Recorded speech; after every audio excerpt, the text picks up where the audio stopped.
Leaders know there's a rhythm to running an operation. There are times when we must seize the moment and take the risky jump in order to make a quantum advance. And there are times when it's best to give all our energy to the immediate problems at hand and proceed with extreme caution. Success, and sometimes even survival, depends on knowing when to leap and when to hunker down. Among the side effects of surviving the pandemic-infused life is that it has of necessity made us all more nervous, and it shortened our vision to that which is immediately in front of us, screaming for our attention. Our accelerated pace of change has robbed us of the time and energy to comfortably think larger and more long-term, hasn't it? But while our current circumstances have made it more difficult to think bigger, they haven't diminished the need or the benefits of more expansive thinking. In fact, I would argue that the more difficult our circumstances become, the greater the need for that broad thinking becomes. After listening carefully to you, FMI has established 6 imperative issues confronting our industry daily. These 6 include supply chain disruption, labor shortages and workforce challenges, accelerating technology transformation, changing marketplace and societal dynamics, evolving consumer behaviors, and rising ESG expectations. Now, I'm sure you would agree that each of these topics screams for our attention. What I suggest to you is this: there's a larger imperative overriding them all and running through them all. That imperative is for us as individual leaders and as industry leaders to begin to think bigger. I invite us to consider that it's time for us to move beyond problem solving and maintenance, with its focus on repair and fixing, and dare to dream larger and explore alternative solutions and opportunities not yet envisioned. So let me step back for just a moment and present this notion to you in a different way, with an example from history. When we consider 14th and 15th century Europe, society was in a really sad state of affairs. Displaying all the symptoms of a problem-filled family, it was turned in on itself with constant infighting and ingrown issues festering out of control. It was weakened by constant political intrigue, assassinations, rebellions, upheavals, forced marriages to shore up shaky alliances, and relentless challenges to succession schemes. There were major famines and plagues, like the Black Death. The price of goods fluctuated madly, spurring bankruptcies of private banks and numerous state defaults throughout Europe. There were never-ending boundary disputes among countries, resulting in wars like the 100 Years' War and the War of Roses consistently erupting. Economies were spiraling out of control and leaving societies most vulnerable even more exposed, marginalized, and challenged. And if we read the poetry, the sermons, and the writings from that period, all of them are pretty bleak, reflecting limited hope regarding life at this level. The visual arts during this time had a distinct stylized, restricted, and dark religious tone, directing energy to realms beyond this one and not providing much celebration of life experiences. In short, Europe was depressed, caught in the downward spiral of its own doldrums, unable to look at anything other than its own problems. Now, if you're thinking the political intrigues, economic woes, and pandemics I'm describing sounds a little like our own daily newscasts, well, to that I would say, if the shoe fits. But let's get back to depressed Europe. Something happened at the end of the 15th century that sparked new life in Europe, enabling it to see beyond its pressing problems and envision new possibilities. In a matter of years, this event empowered Europe to shake loose its century-old shackles, fanning the sparks of a renaissance in Italy, enabling it to engulf the rest of Europe and giving new energy, new hope, new colors, and new vibrancy to life. What was this redefining event? Well, a fanciful, little-known Italian explorer convinced the King and Queen of Spain to finance his far-fetched idea about getting to the Far East more quickly by sailing west. Turned out he didn't find a new route to China, but he did uncover a whole new world. Now, ultimately, there are violent and terrible consequences to the indigenous people already inhabiting this territory. But from the European standpoint, this discovery sparked a new adventure, burst the boundaries of their limited worldview, and inspired bigger thinking. Suddenly, new solutions to Europe's age-old problems surfaced. Where once all they could see were their problems, now they saw new possibilities. Their world expanded, allowing leaders to see things in a new light and from a much broader perspective. Now, of course, we know the discovery of America didn't magically solve all of Europe's problems. In fact, in many ways, it provided a whole new set of concerns to deal with. But it did shake loose from being locked in on itself and unable to conceive of a way out. Europeans were able to see new paths through the old forests.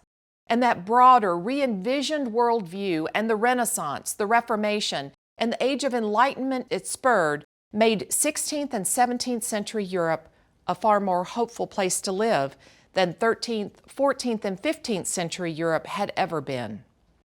Sometimes it takes an adventure, a world-expanding event to help us recognize that the world is larger than the day-to-day issues we confront, equipping us to reframe them and see new solutions.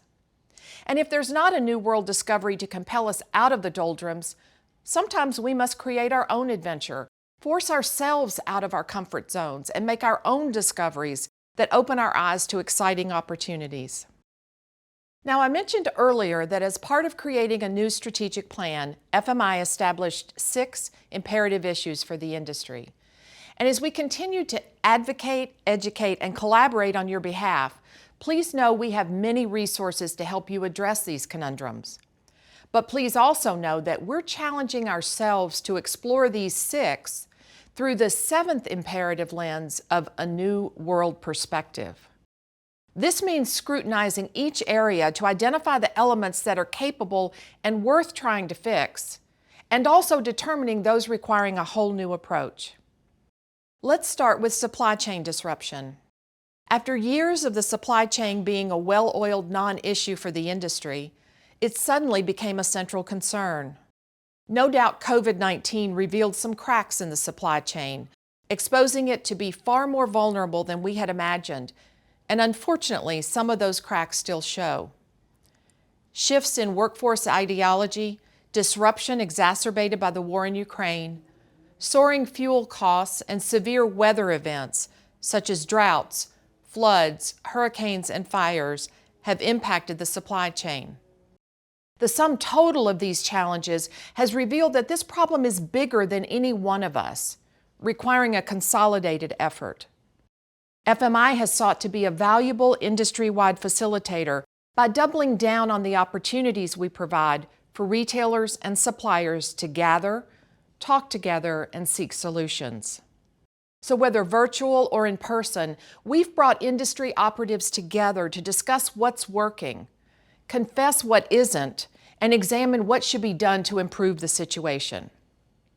Notwithstanding our efforts, these problems persist, and it's time for us to intensify those conversations.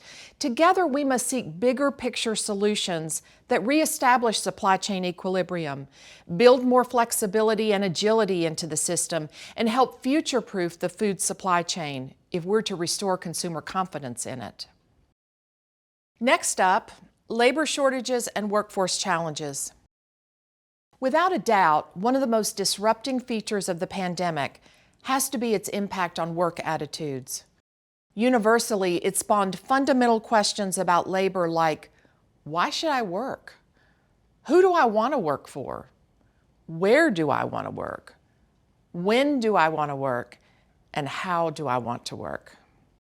As laborers seek answers to these questions, the food industry remains short-handed, with an urgent need for frontline workers and the skilled laborers necessary for us to effectively go to market as we'd like to.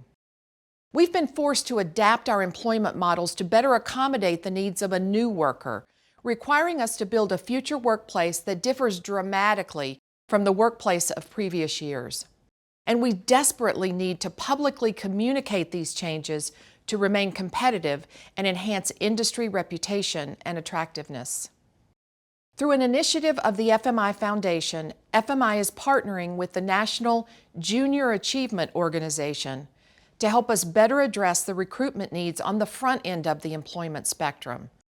Junior Achievement has a proven track record of working with junior and senior high students and introducing them to workforce opportunities, employment possibilities, and career options. We will leverage their expertise in this regard and, in collaboration with them, contour existing JA programs to make them especially appropriate for attracting young people into careers in grocery and the larger food industry. That's what we're doing on the front end to help with recruitment. But FMI is also aware of the industry's burning need to attract skilled workers in the burgeoning areas of work as we infuse technology into almost every aspect of food marketing. We're exploring non-traditional labor options and must continue to expand the pool of laborers we draw from.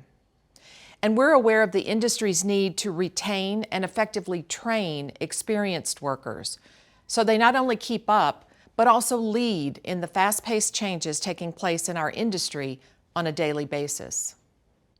The work that FMI is doing in technology, industry relations, government affairs, and frankly, nearly every programmatic department we have will help you consider more expansive retention and recruitment strategies.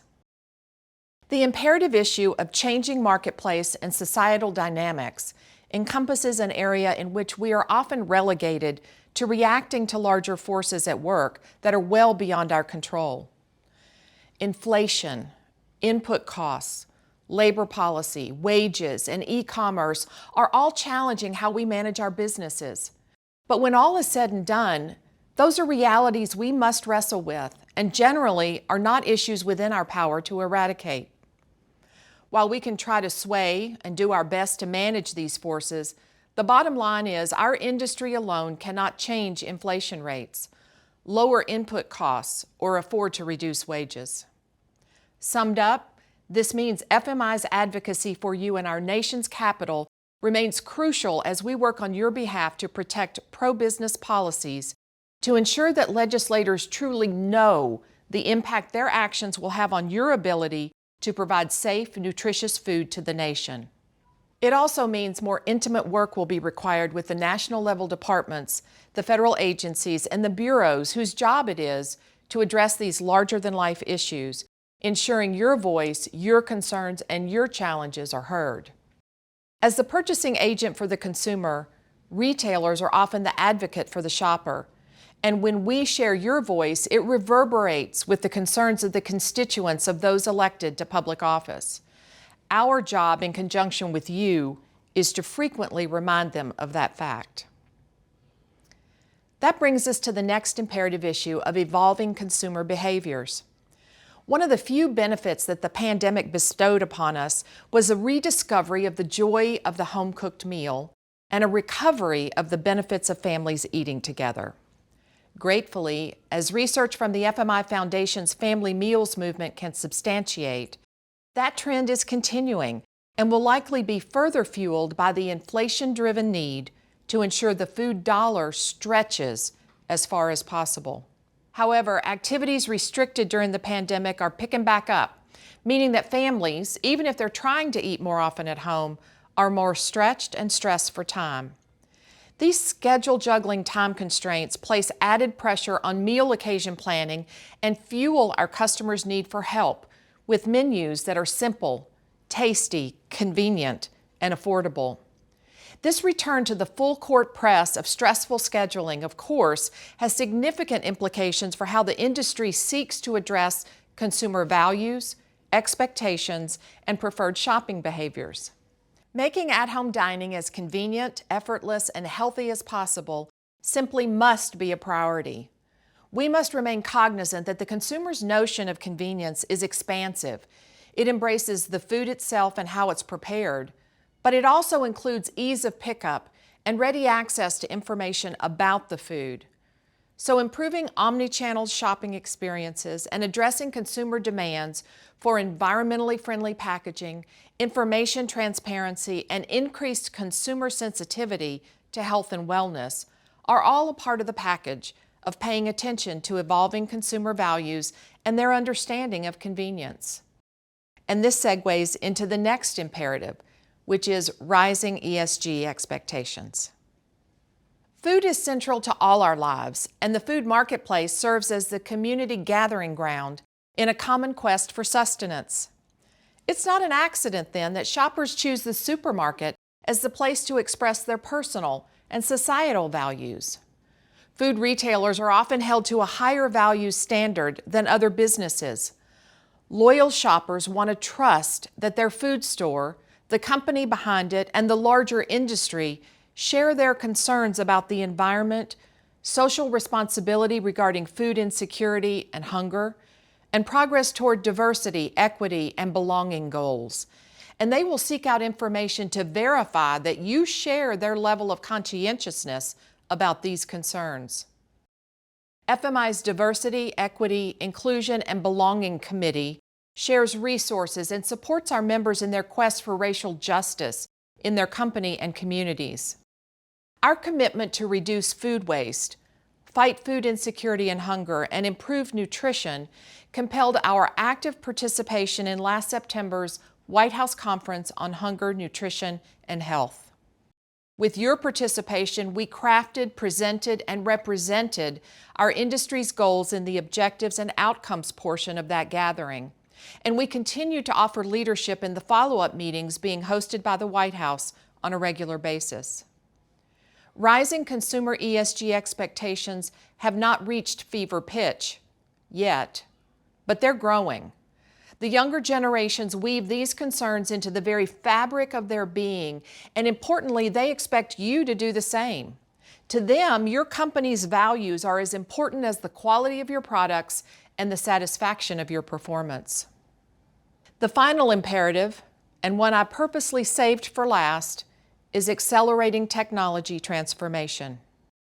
You'll recall that I began this presentation by describing how Europe escaped its doldrums and enlarged its thinking through the adventure of exploring a new world. Ranking up there with our mastery of fire and creation of the printing press, perhaps no invention has held a larger impact on our species than that of microchip technology. From computers to tablets to phones, technology rules our lives. It's our primary means of working, connecting, entertainment, and information gathering. And we're just at the crawling stage of realizing what artificial intelligence and machine learning can do for us in predicting human behavior, adding efficiencies to business processes, and enabling us to push the limits of our imaginations. In short, technology will transform the food industry. It will revise the financial structure of our society, dramatically alter labor requirements, eliminate redundancies in business practices, and offer new forms of risk management. And you'll note that accelerating technology sits at the very center of all the other imperative issues. It touches and impacts all 5 of the other concerns. So I put forth for your consideration that technology might just be the new world adventure that can enlarge our thinking and offer new possibilities to the problems facing us. If we're game for the exploration and if we're open to its prospects, it can provide yet unconsidered solutions to our supply chain woes, help us address labor shortages, offer new information about changing societal dynamics, deliver algorithms that predict consumer behaviors before they even happen, and produce efficiencies that will make us more sustainable, more responsible, and more socially sensitive. I believe technology reveals a whole new world for those willing to explore it. And like all new worlds, it forces an increased pace of change, because at the moment a technological adaptation is made, newer technology has already begun to move 2 steps down the road.